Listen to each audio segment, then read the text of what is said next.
సేవకులు ఉన్నారు, సేవకుల్లో కూడా కొంతమంది ఎక్కువగా దేవుని చేతిలో వాడబడ్డారు, కొంతమంది తక్కువగా వాడబడ్డారు. కొంతమందికి దేవుడిచ్చిన కృప స్పష్టంగా కనపడుతుంది, కొంతమందికి కనబడట్లేదు. ఎందుకని ఈ తేడా?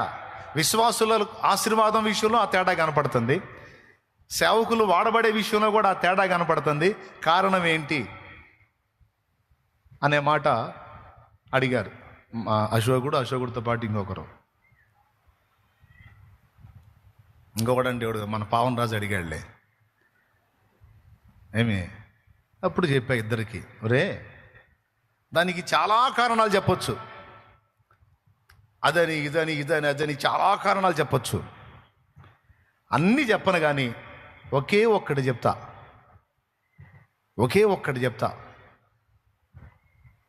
ఇదేంటంటే దీన మనస్సురా అని చెప్పా. విరిగి నలిగిన మనసు, దీన మనస్సు.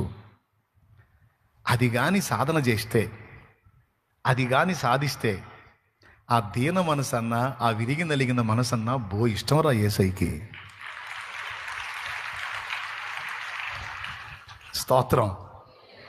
అర్థమైందా? కానీ కొంతమంది దాన్ని సాధన చేయట్లేదు. నేను ఇలా ఉండకూడదు, ఇలా నేను పెడగా ఉంటే దేవుడికి నచ్చను, నేను విరిగి నలిగిన అనుభవంలోకి రావాలి, నేను దీన మనసులోకి రావాలి అని ఒక సేవకుడైనా ఒక విశ్వాస అయినా తానున్న స్థితిని గుర్తుపట్టి తను వినయంలోనికి, దీన మనసులోనికి, విరిగి నలిగిన మనసులోనికి రావాలి అనే దాన్ని చాలామంది సీరియస్గా తీసుకోవట్లేదురా. అది ఎవరైతే తీసుకుంటారో వాళ్ళని తప్పకుండా దేవుడు హెచ్చిస్తాడు, వాడుకుంటాడు, దీవిస్తాడు. ఎందుకంటే ఆ మాట బైబిల్లో చెప్పాడు. బైబిల్లో బోలెడన్ని వాగ్దానాలు ఉన్నాయి. అయితే ప్రతి వాగ్దానానికి ముందు షరతులు వర్తిస్తాయి. ప్రతి వాగ్దానానికి ముందు షరతులు కూడా ఉంటాయి.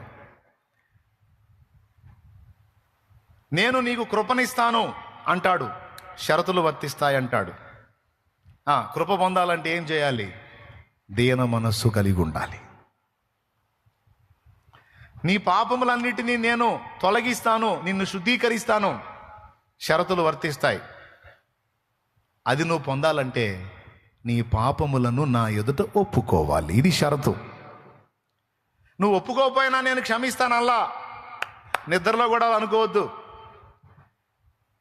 నువ్వు ఒప్పుకోకపోయినా నేను నిన్ను క్షమిస్తానని చెప్పాలా ఎక్కడ?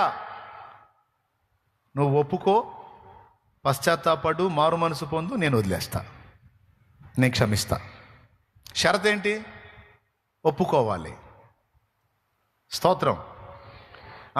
నా కృప నీకు ఇస్తా. షరత్ ఏంటి? దీన మనస్సు, విరిగి నలిగిన మనస్సు, వినయము గల మనస్సు. ఈ మనసు యేసయ్య కలిగి ఉన్న సుగుణాలలో ఒకటండి. యేసయ్యకున్న సుగుణాలలో ఒక సుగుణం ఏంటంటే దీన మనసు అండి. ఎంత దీన మనసు అంటే, రాజాది రాజు దేవాది దేవుడై ఉండి సర్వలోకానికి ఆ చేతులే నిర్మాణం చేసినాయి, సర్వలోకాన్ని సమస్తానికి రాజై ఉండి ఎంత తగ్గించుకున్నాడండి. మనుషుల చేత ఉమ్మివేయబడ్డాడు, ముఖం మీద వెంట్రుకలు పెరగవేయబడ్డాడు, దూషణ పొందాడు, బూతులు తిట్టించుకున్నాడు, అరచేతుల దెబ్బలు తిన్నాడు, కాళ్ళ చేత దెబ్బలు తిన్నాడు. అసలు ఆయన ఎక్కడా? అసలు ఆయన ఏందండి? ఆయన ఎవరు?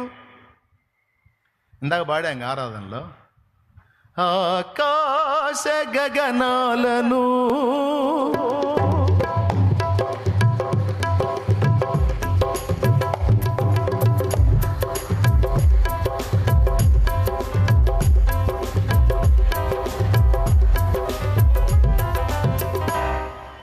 ఎవరు జాంతో కొలిచాడు? తండ్రి జాంతోనా, కుమారుడి జాంతోనా?